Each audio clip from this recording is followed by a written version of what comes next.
5 taon nang nakalipas nung ako ay makatanggap ng biyaya ng pagkapare. Hindi ko makakalimutan na matapos akong maordinahan, meron po akong 3 first mass. 3 first mass. Bakit? Dahil una-una sa lahat, nakapangako ako sa mga mongha sa Carmelite, brother, pag ikaw naging pare, kinakailangan first mass mo sa amin, ha? High school pa lang naman ako noon. Yes, sister, basta't ipagdasal nyo ako. Naging pare nga ako. No? So, talagang immediately after the morning ordination sa St. Joseph, sa Olongapo, nagmamadali kami pumunta para makapagmisa sa mga mongha. At sila lang man talaga ang ando doon. So, it's the first unofficial first mass. Pero yung official talaga, kasama ng komunidad kung saan ako napapabilang, sa San Lorenzo Ruiz Parish, ando doon, naganap. Pero meron pang isang pangatlo na hindi ko makakalimutan. Bakit? Dahil ang aming spiritual director, si Father Hiner Jeronimo, at kilala po ng mga kaklase ko dito, I'm very blessed na sinamahan nila ako dito. Sabi ni Father Hiner, Kenneth, kinakailangan mag-first mass ka rin at si Bishop ang mag-homily. Sabi ko, Father, si Bishop Deo Gracias naman ang nag-ordain sa amin at siya rin ang nag-homily. Bakit kinakailangan pang panibago? Hindi. Kinakailangan malaman mo ang vision ni Bishop Deo para sa iyo exclusively. No? Bakit? Dahil nung inordain kami, 4 po kaming inordinahan noon, year 2000, generic yun, Kenneth. Para yun sa lahat. Pero kinakailangan marinig mo kung ano yung vision ni Bishop Deo para sa iyo. So, siyempre, nilapitan ko si Bishop Deo. Bishop, alam niyo, bagaman ang parokya ko ngayon ay sa San Lorenzo Ruiz sa Olongapo, lumaki po talaga ako sa San Antonio. No, sa San Antonio, Holy Infant Parish. At iniisip ko magmisa rin doon, first mass. Pero as per suggestion of my spiritual director, baka naman pwede po kayong ang homilist. At ang sabi ng spiritual director mo, lay down in your homily kung anong nakikita mo sa aking pagkapare. Alam po ninyo, nakalimutan ko na ang homily ni Bishop Deo nung kaming 4 inordinahan. Nakalimutan ko na rin ang binigay ng homily ng aking spiritual director nung aking first mass sa San Lorenzo Ruiz. Pero hindi ko makakalimutan ang binigay na homilya ni Bishop Deo. Bakit ko hindi makakalimutan? Dahil alam po ninyo, mayroong nag-record nung araw na yon. During that time, VHS pa. Katanda na, no? VHS pa. And sabi ng in charge na nag-volunteer na siya daw ang magre-record sa VHS, Father, i-edit ko to pagkatapos bibigyan ko kayo ng copy. Okay, sige, bigyan po niyo ako dahil mahalaga po yan para sa akin. Of all my first masses, yun lang ang naka-video. No? And then of course, Father, every time na dumaraan ako ng San Antonio, nahagin niyang, Father, ibibigay ko po sa inyo, hanggat hindi niya naibigay hanggang ngayon. Pero alam po ninyo, buti na lang hindi niya binigay. Bakit?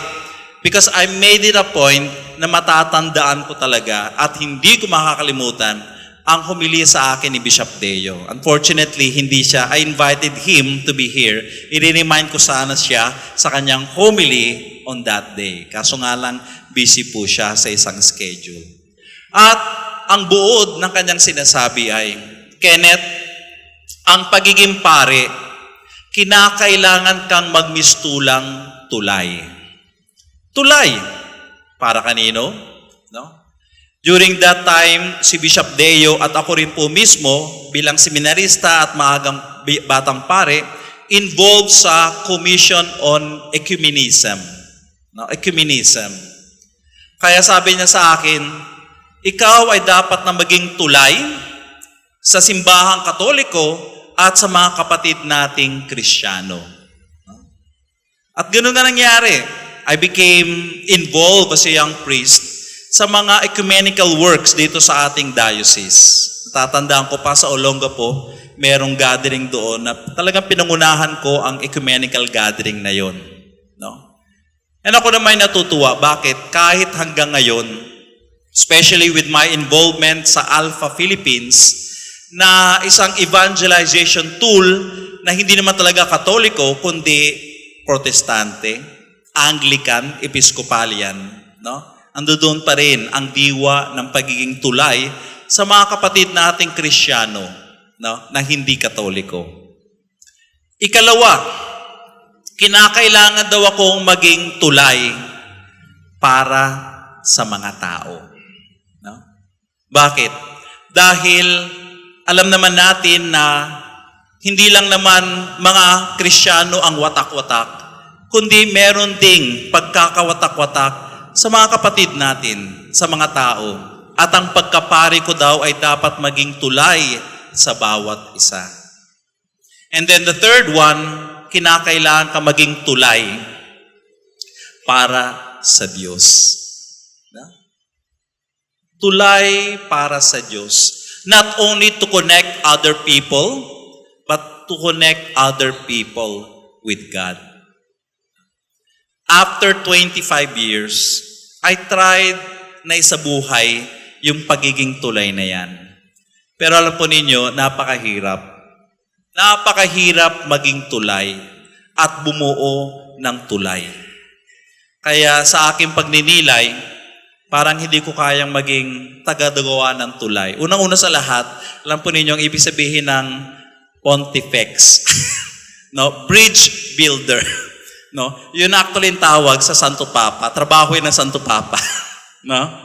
Pero alam po ninyo, ang naging bunga ng aking 25 taon ng pagkapare, parang naging ganun din. Pero in a more humble way.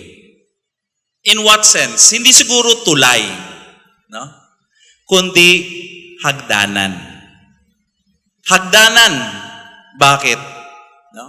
Hagdanan dahil sa ating unang pagbasa, ang pinili ko pong unang pagbasa, pinapakita dito sa aklat ng Genesis kung paanong si Jacob sa kanyang paglalakbay, siya'y natulog, na naginip, at sa kanyang panaginip, nakita daw niya ang isang hagdanan.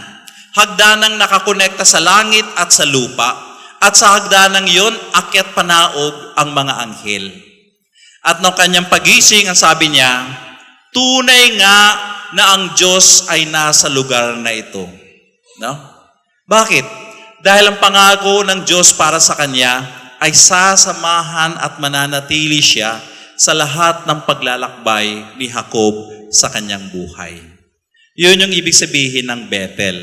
No? Truly, God is in this place. No? And yun na naging hamon sa buhay ko. Hindi siguro ako tulay, kundi hagdanan. No? Hagdanan in what sense? In a sense na ang aking dalawang paa ay nananatiling nakaugat sa lupa. Sa aking pagkatao, bilang hagdanan, hindi ako matibay. Meron din akong karupukan. And yes, katulad ng mga hagdanan, nasisira rin, nasasaktan pag ginagamit, no? Nadudumihan din.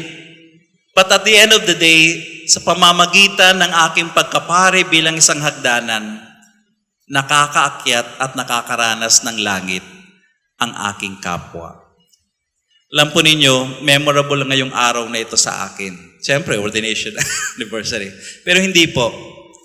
Kaninang umaga, nagising ako. Pagkagising ko sa Bethel, no? Siyempre, usual thing. Hilamos, dasal, bihis, etc. etc. Paglabas ko po sa hermitage where I am staying, pumunta po ako sa kusina.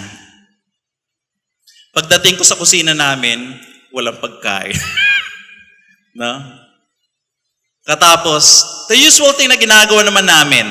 No, ginagawa namin, okay, walang pagkain. So nagsimula na ako maghanda, kumuha ng kaldero. No? Naghanda na akong kumuha ng 3 itlog. Dahil 3 lang naman kami doon sa Bethel. Ako, si Brother Charlie at saka si Brother Zachary. No? Nagsimula ako magprito ng itlog. At habang nagpiprito ako ng itlog, sabi ko sa sarili ko, anniversary ko, nagpiprito ako ng itlog. Sabi ko sa sarili ko, siguro ibang mga pare, lalabas na lang talaga ng kanilang kwarto. Hindi lang itlog ang makikita. Everything is set already. Pero I said to myself, Kenneth, kung gusto mong kumain, magprito ka ng sarili mong itlog. No? Pero alam po ninyo, habang pinagninilayan ko yung ginagawa ko habang ako nagpiprito ng itlog, usually, nagsasangag din ako. Kaso nga lang, konti na lamang yung sangag. So, hindi ko na, tapos mayroong bagong kanin din. No? So, ano nangyari? Natuwa ako sa sarili ko. Bakit? Dahil gano'n naman talaga ang buhay ko dati.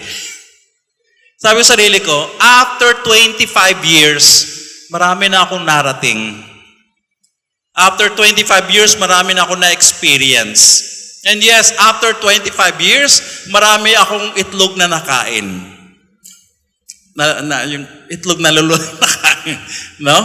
Sa iba-ibang lugar, sa Europe, sa Amerika, sa ibang lugar, kahit dito sa Pilipinas. No?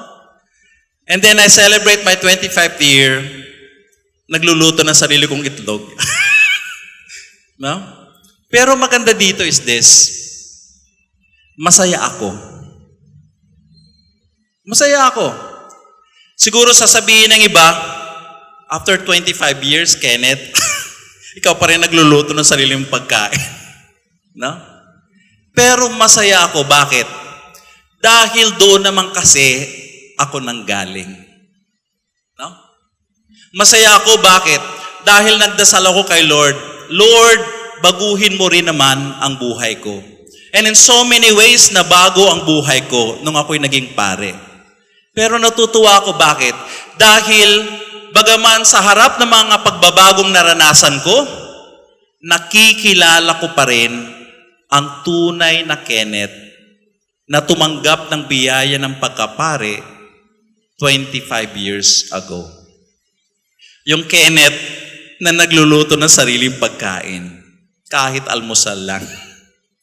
Yung Kenneth na kanina, pagkatapos namin mag-breakfast, pupunta kami kay Father Dennis naman doon sa Olongapo. Anong ginawa ko? After breakfast, nagigib ako ng tubig, pampaligo. No? Nagigib ng tubig, pampaligo dahil may problema rin kami sa tubig doon. No?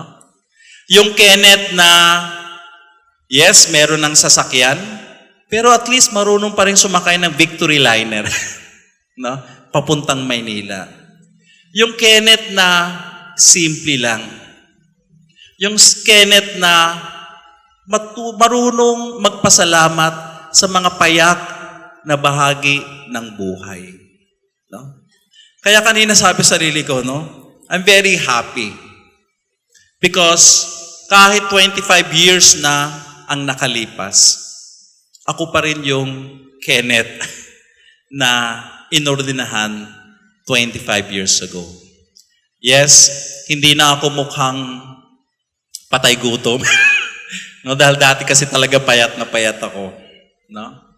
Medyo tumaba-taba naman ng konti. No? Dati, walang kamuwang-muwang sa buhay. No? Pero at least, no, nakikilala ko pa rin ang sarili ko. Nakakabalik pa rin ako sa pinanggalingan ko. At kahit na maraming mga bagay na akong na-experience na magaganda sa buhay, kahit simple at payak lang, marunong pa rin akong magpasalamat. Sabi ko sa sarili ko, siguro yan ang ibig sabihin ng pagiging hagdanan.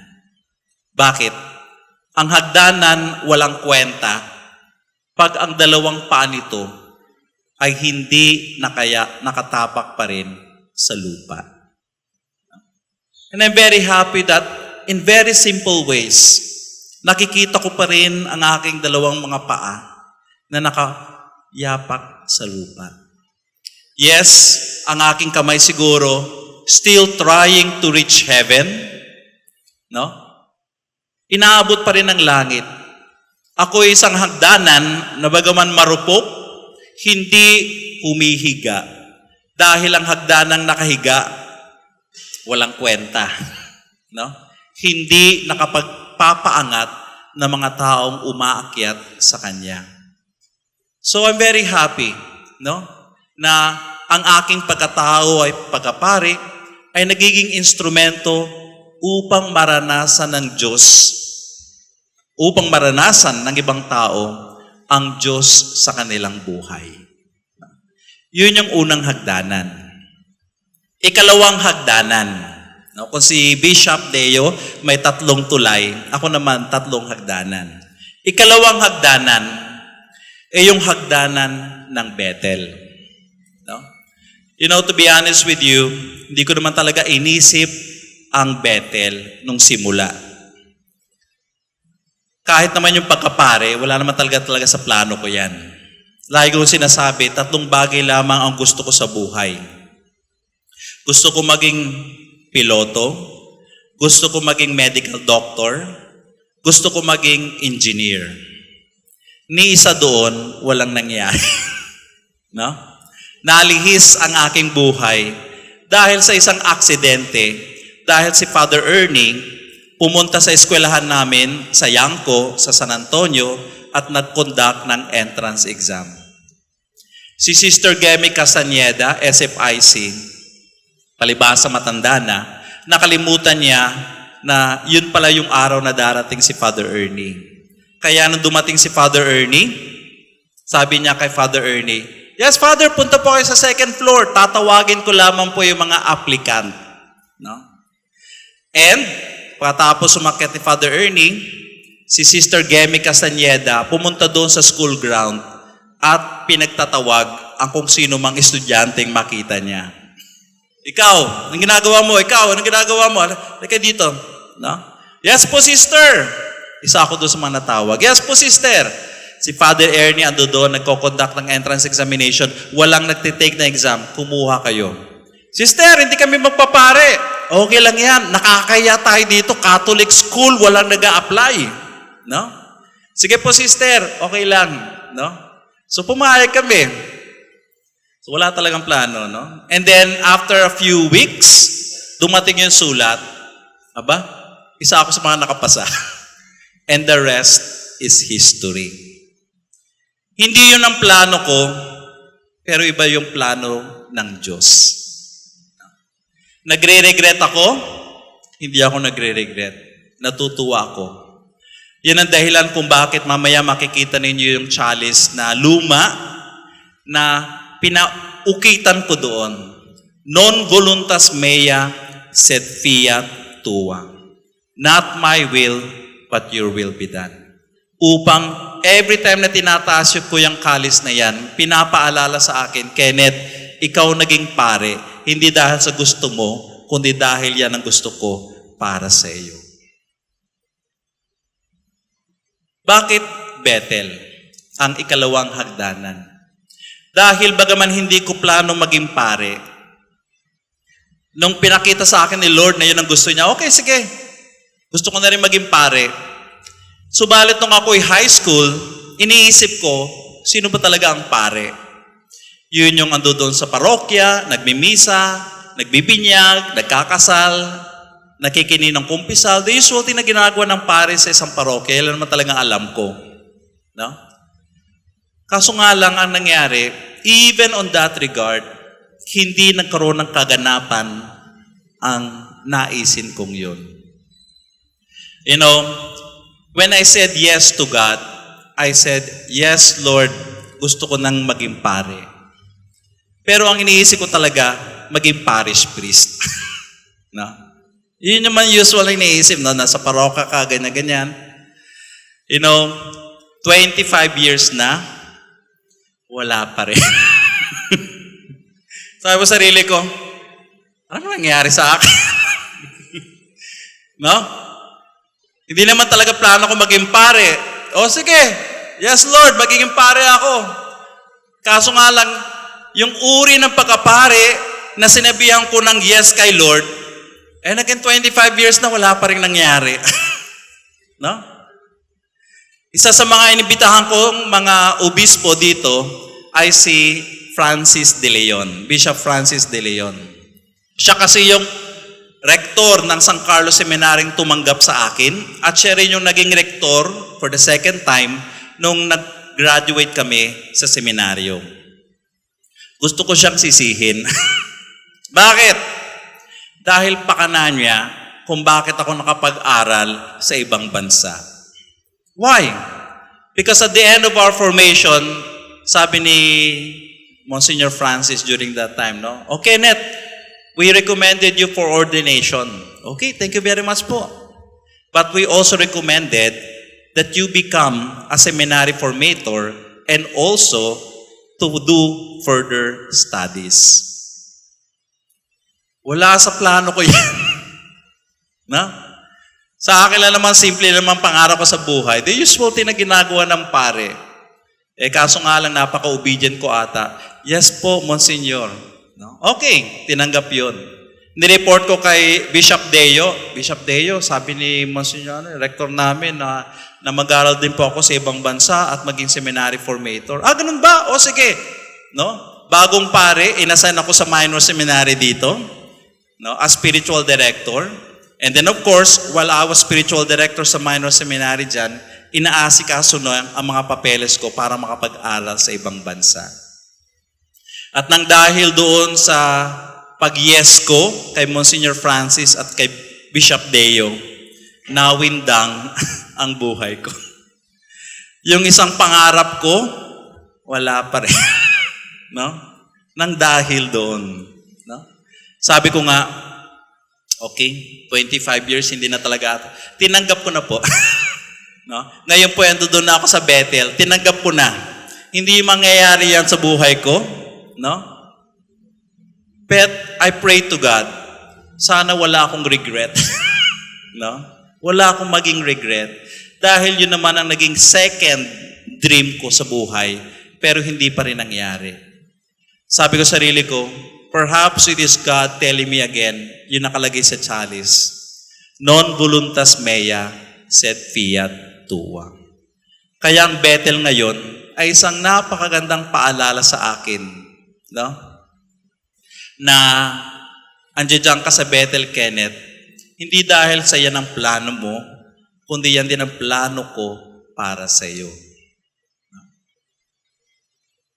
Ang Bethel naman talaga is a retirement home. Alam po ninyo maganda yung lugar na yan dahil yung pera na natanggap ko nung ako po'y naordinahan 25 years ago. Sabi sa akin ni Father Hiner, my spiritual director, Kenneth, wag mo yang gamiting down payment para sa coaching bibilhin mo. Anong gagawin ko, Father, sa pera? No? Gamitin mo yang perang yan sa mas oh my God. The more important and valuable things na, no? So sabi ko, sige, ano kaya ang mangyayari dyan? And then some priest told me, Kenneth, bili mo na ng lupa yan dahil dito sa diocese natin, wala namang retirement home tayo. Mag-prepare ka na mag-invest pag ikaw tumanda na. No? Kaya yung literally, lahat ng natanggap ko, inipon ko yun, at yun po yung binili ko. No? Kaya ako natutuwa ako. Bakit? No? 25 years ago, I got the money to buy that piece of land. And after 25 years, andoon na ako. Andoon na ako. Doon ako ngayon naka-assign. No? Ang plano ko lang naman talaga dyan, maging retirement home. Pero, hindi ko malaman kung ano nangyari. No? Andiyan dyan yung mga hermits of Bethel, nagsulputan. No? Hindi ko rin po plano yan. No?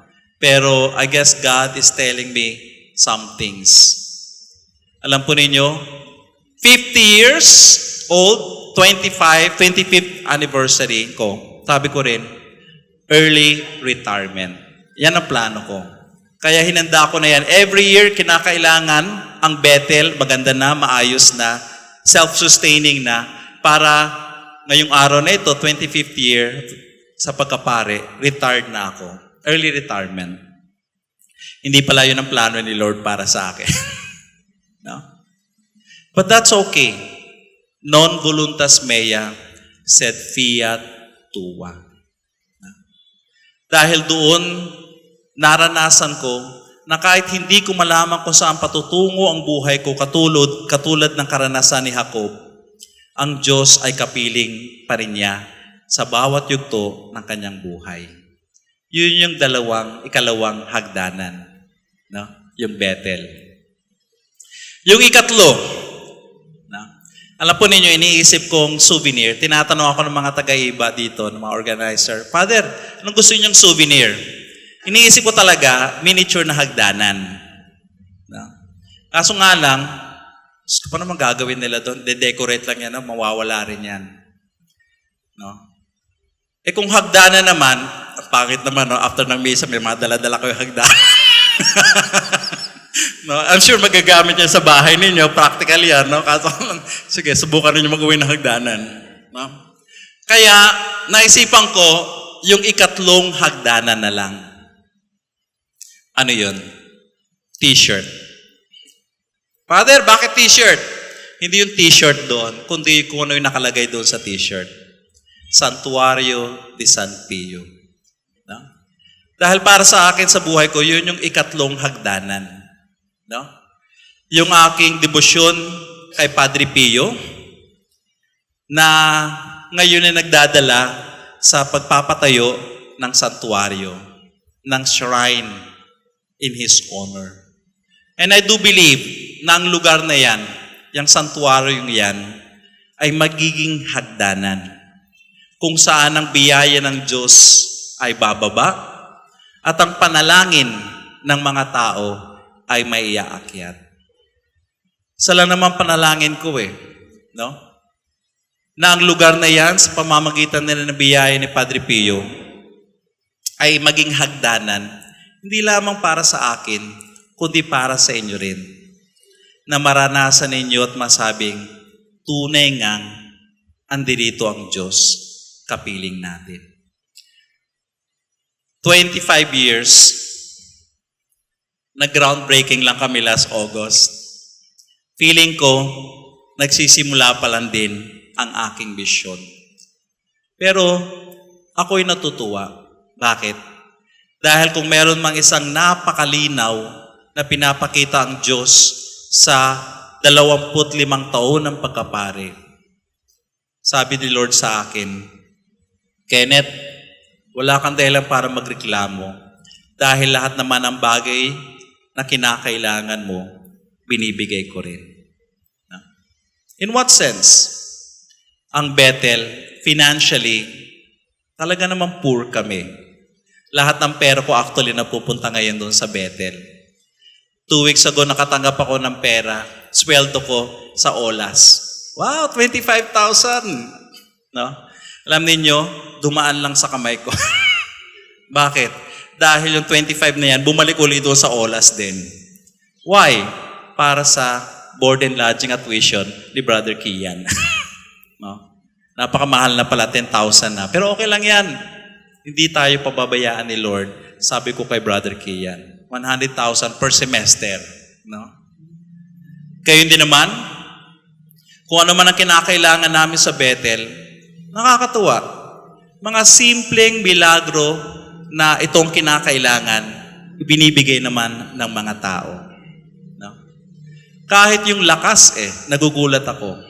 Alam po ninyo, kahapon nagturo pa ako. Dumating ako dito 1:00 ng madaling araw. And yes, bukas po may turo pa rin ako and Thursday. Kaya after this, luluwas pa rin ako ng Manila. No?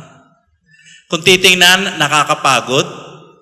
Pero hindi ako makapagreklamo kay Lord dahil binibigyan niya naman akong lakas. Kaya nga, lagi kong sinasabi, basta't ministry, may energy. No? Basta't ministry, may energy. Basta't ginagawa mo ang pinapagawa ng Diyos, ibibigay at ibibigay niya ang lahat ng kinakailangan mo. Kaya bagaman feeling ko nagsisimula pa lang ang aking buhay, lalo tigit sa Bethel at ang santuario ng San Pio. Ako'y nagpapasalamat dahil alam kong katulad ng pangako ni Yahweh kay Jacob, kapiling mo ako sa bawat yugto ng iyong paglalakbay. Amen.